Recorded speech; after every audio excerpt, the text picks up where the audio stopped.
जय गुरुदेव, जय गुरु रविदास जी। डेरा स्वामी जगत गिरी आश्रम पठानकोट न्यू चक्की पुल पठानकोट में स्थित है, नेशनल हाईवे पे। और ये आश्रम परम पूज्य महाराज श्री श्री 108 स्वामी गुरुदेव गिरी महाराज जी की रहनुमाई में चल रहा है। डेरा स्वामी जगत गिरी ट्रस्ट अनेक कल्याणकारी कार्य करता है, जैसे समय समय पर मेडिकल कैंपों का आयोजन करना, युवकों के लिए सेमिनार लगाने, युवकों को रोजगार और कैरियर से संबंधित सलाह मशवरा, अनेक प्रकार की गाइडेंस देनी।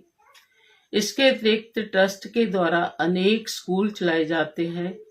इन सभी का उद्देश्य सतगुरु रविदास महाराज जी की विचारधारा को जन जन तक पहुंचाकर पूरे विश्व को बेगम में बदलना है।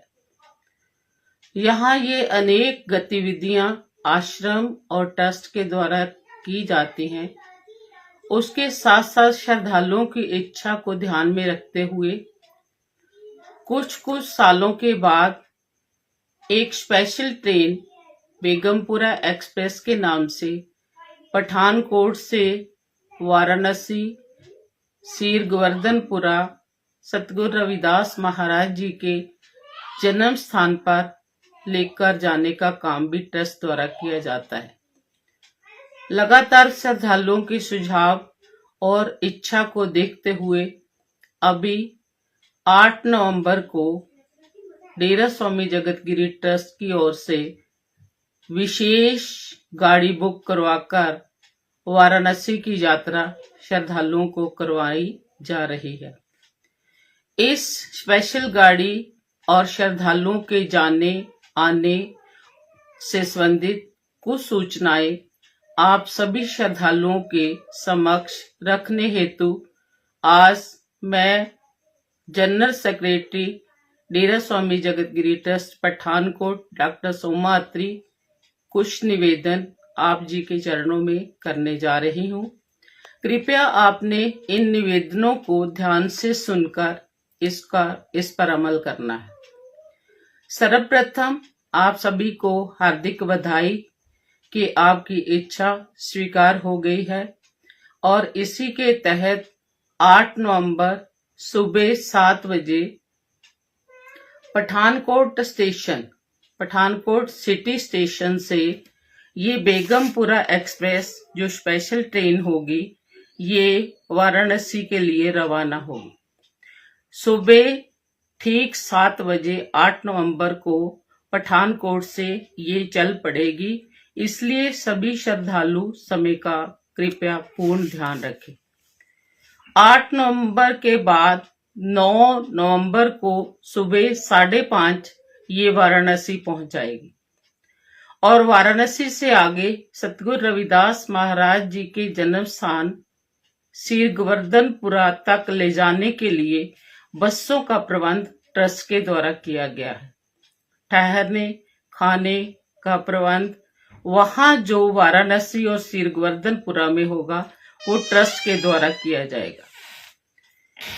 लेकिन यात्रा के दौरान जैसे जाने का और आने का जो भी खाने का बंदोबस्त है, प्रबंध है, वे श्रद्धालु स्वयं करेंगे। और एक दिन लगेगा 8 नवंबर को और इसी तरह वापसी होगी 12 नवंबर शाम 7 बजे वाराणसी स्टेशन से यही स्पेशल ट्रेन वापसी पठानकोट के लिए चल पड़ेगी। तो 13 तारीख का जो दिन होगा उसमें भी जो खाने का प्रबंध है वो कृपया श्रद्धालु करेंगे। रहने के लिए वहां आपके लिए सारा स्थान निर्धारित होगा, लेकिन एक पतली सी चादर या 2 एक नीचे बिछाने के लिए, एक ऊपर लेने के लिए आप सभी श्रद्धालुओं ने साथ लेकर आने हैं।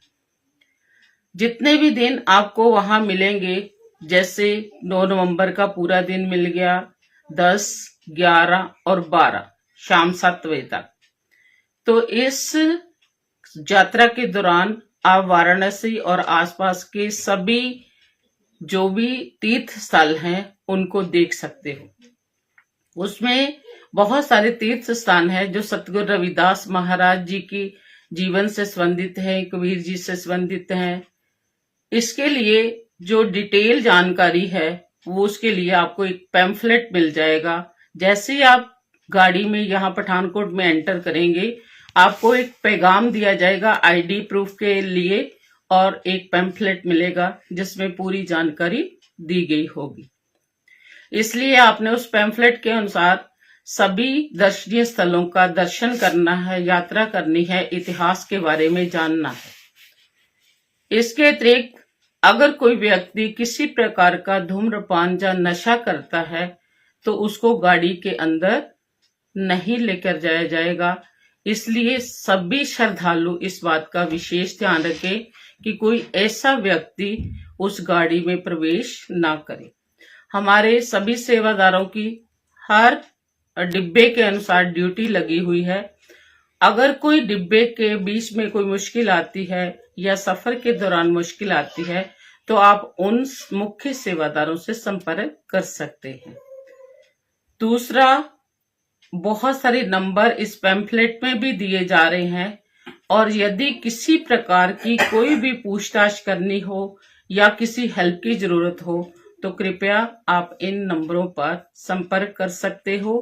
हम आपकी इस यात्रा के लिए सुखद मंगलमय कामना करते हैं और साथ ही हमें उम्मीद है कि सतगुरु रविदास महाराज जी के जीवन से जुड़ी ये काशी यात्रा एक ऐतिहासिक यात्रा रहेगी।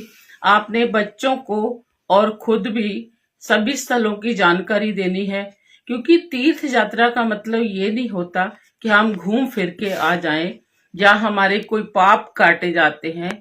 तीर्थ यात्रा का मतलब ये होता है कि हम महापुरुषों के संग रहकर उनकी जीवनियों से प्रेरित होके अपना और अपने परिवार के जीवन को सफल बनाते हैं।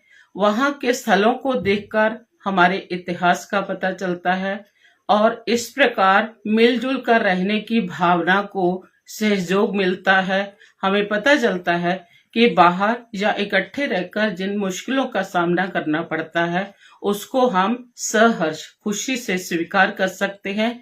तो इन सब चीजों को ध्यान में रखते हुए यात्राएं करवाई जाती हैं। हम परम सतगुरु रविदास महाराज जी के चरणों में अरदास करते हैं कि ये सभी के लिए यात्रा मंगलमय हो। जय गुरुदेव, जय गुरु रविदास।